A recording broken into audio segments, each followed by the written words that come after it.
Kakinada volunteers మేము ఈరోజు ఇక్కడ మీట్ అయ్యి మా బాధను ప్రెస్ సోదరులతో మేము చెప్పుకుంటున్నామండి. మేము జగన్ గారి ప్రభుత్వంలో 4 సంవత్సరాలు పనిచేసామండి. అయితే రాజీనామా ఇచ్చాం, మేము ఇవ్వలేదని చెప్పట్లేదండి. కానీ జగన్ గారి ప్రభుత్వం మరలా వస్తుందమ్మా, మీరు రాజీనామా చేయండి, మళ్ళీ మీ ఉద్యోగాలు మీకు వస్తాయి అంటేనే అని కార్యకర్తలు వైసీపీ నాయకులు చెప్పారండి. అందుకని మేము రాజీనామా ఇచ్చాం తప్పండి, మేము ఇష్టపూర్వకంగా ఇవ్వలేదు సార్. 4 సంవత్సరాలు ఎండనక వాననక గొడ్డుల్లా పని చేసాం సార్. 5,000 రూపాయలకి కరోనా టైంలో ఇంటింటికి కాయగూరలు అందించాం సార్, మెడిసిన్ అందించాం సార్.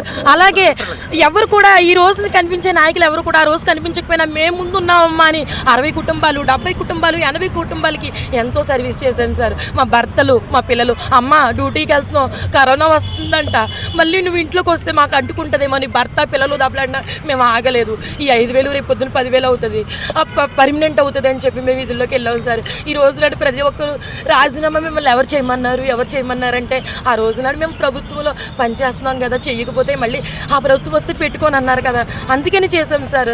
ఎవ్వరు కూడా ఇష్టపూర్వకంగా చేయలేదు సార్. ఈ పార్టీ అంటే ఇష్టము, ఆ పార్టీ అంటే ఇష్టంగా మేము మాట్లాడలేదు సార్. మేము కేవలం ప్రజలకి సేవ చేయడానికి మాత్రమే విధుల్లోకి వచ్చాం సార్. మమ్మల్ని అర్థం చేసుకోండి, మా పొట్టలు కొట్టకండి.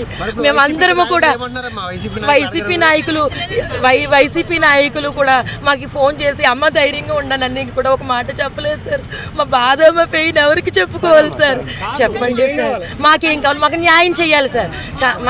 మన సీఎం చంద్రబాబు నాయుడు గారు మా కాకినాడ వాలంటీర్స్ ఇంకా ఎక్కడెక్కడ వాలంటీర్స్ ధర్నాలు చేస్తున్నారో వాళ్ళందరిది రిపోర్ట్ తీసుకొని మళ్ళీ మా కుటుంబాలు మా పోస్టులు మా వాలంటీర్ సర్వీస్ ఏదైతే సేవ ఉందో అది మాకు అప్పగించి మా జీతాలు అనకూడదు సార్, తప్పు సార్. మా గౌరవవేతనం మాకు ఇచ్చి మమ్మల్ని ఆదుకోవాలని మా కుటుంబం ఇప్పుడు వచ్చి కలెక్టర్ ఆఫీస్ అంటే ఏంటో నాకు తెలియదు సార్. ఇప్పుడు మా ఆయన గారే వస్తారు, ఈరోజు కలెక్టర్ ఆఫీస్ ధర్నా చేస్తున్నామంటే మీరు అర్థం చేసుకోండి సార్. ఇప్పుడు మిమ్మల్ని ఎవరైతే రాజీనామా చేయమని అన్నారో వాళ్ళ మీద పోలీస్ కేసు పెట్టమని చెప్పారు సార్. ఇంకా మేము అలాంటి నిర్ణయాలు ఏమీ తీసుకోలేదు సార్. కానీ ప్రభుత్వం అనేది ఏం ఆలోచిస్తుంది?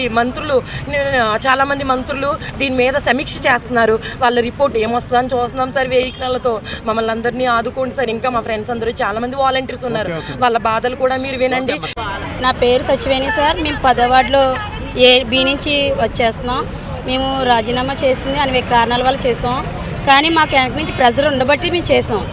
కానీ వాళ్ళ పేర్లు మేము ఇప్పుడు ఏం చెప్పలేము. కానీ సీఎం కొండబాబు గారికి మేము లెటర్ ఇచ్చాం. 10వ వార్డు నుంచి మేము లెటర్ ఇచ్చాం. స్వచ్ఛందంగా అంటూ వాలంటీర్స్ ఇక్కడ 52 వార్డులు ఉన్నాయి, ఎవరు స్వచ్ఛతంగా చేయలేదు. అందరూ వెనకాల ఉన్న ప్రెజర్ వల్ల కారణాల వల్ల కొంతమంది భయపడి బాబా వాళ్ళకి వస్తే మేము చేయకపోతే మా పరిస్థితి ఏంటని కొంతమంది బెదిరించి అలా రకరకాల కారణాలతో మేము చేసాం. కానీ ఇప్పుడు మేము ఏమైనా కోరుకుంటున్నామంటే మా జాబులు మాకు కావాలి.